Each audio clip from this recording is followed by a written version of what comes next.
ดียามเช้าเด้อกินข้าวกับตะนางได้บ่ดีเด้อมันฝนตกแล้วมันฝนตก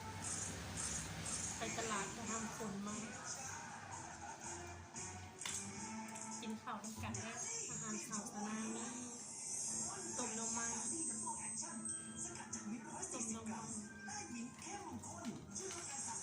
เจียวน้ำปูเจียวน้ำปูจะมีมกปลาซิวมกรวมมกกุ้ง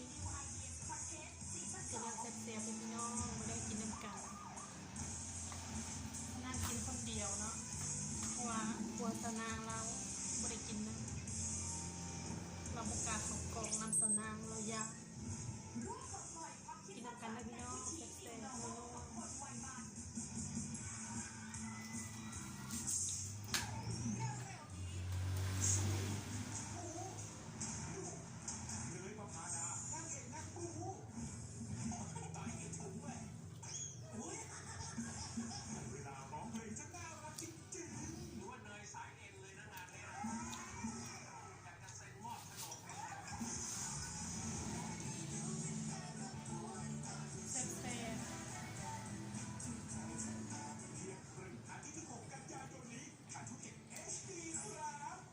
คุณชัดชัย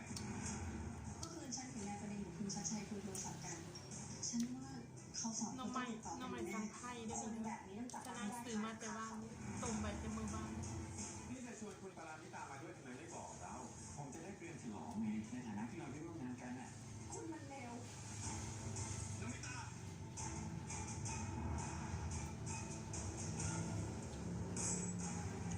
ซ่อมมือถือสองห้าครึ่งนี่เหรอผู้หญิงที่พ่อมาแทนแม่คุณได้พาคนมาสมัครพนักงานใหม่ใช่มันเป็นวันอาทิตย์จะนั่งบริเวณขนมจะนั่งพักผ่อนเจริญพิษจะนั่งจะต้องพักวันอาทิตย์เนาะมือเดียวบริเวณขนมมือวันจันทร์จะนั่งก็เลยยึดปกติคือเก่าคุณเอาตัวเองเขาแลกผลประโยชน์ไงแซ่บๆเด้อ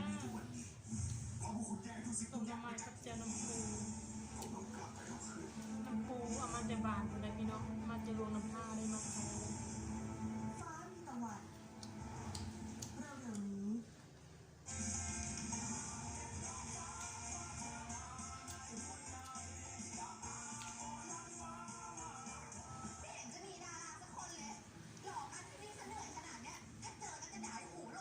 ไม่ได้นะเราไม่ตองเรื่องแล้วออกคนนั้นฟ้าลูกใครทำไมเป็นลูกผอแล้วเนี่ยเอาแบบเนี้ยเขาอาจจะเก๋ได้พี่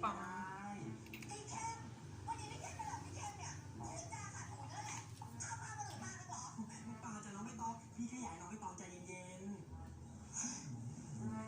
การมีน้องแซ่บมันก็เป็นอย่างนี้แหละเราเป็นอย่างนี้ทุกเดือนไหมตลอดทำใจเธอ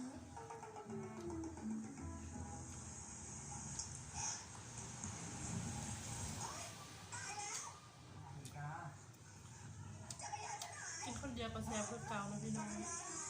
บริทานกินหลายคนก็ได้พอเที่ยงแต่ยาเอาไปกินนั่นรถ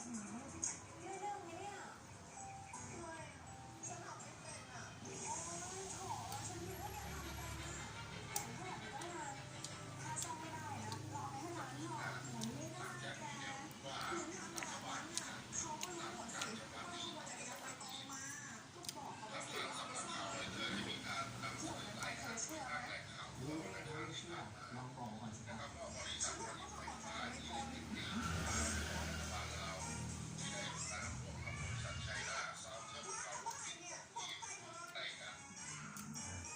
มาแต่อยากให้ช่วยนะครับซ่อมแบบบอลเป็นไหมสบายมากครับพวกเราสองคนเนี่ยซ่อมได้ทุกอย่างเลยมาแต่มันเสียตรงไหนครับซ่อมเบรกอ่ะที่นั้นคุณไม่รับขอก่อนเลยครับเดี๋ยวผมสองคนจัดการเลย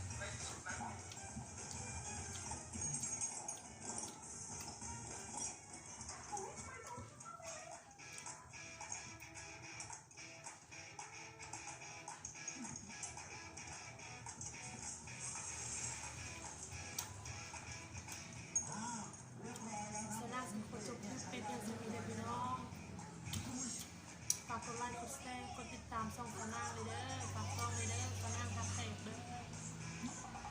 สนางหากระเฮ็ดใหม่เด้อสนางเบาบุเป็นเบาบ่หลายเนาะสนางกับบริเฮียนเด้อสนางเบาเฮ็ดพลาดประการได้ก็ขอโทษขออภัยเด้อพี่น้องเด้อ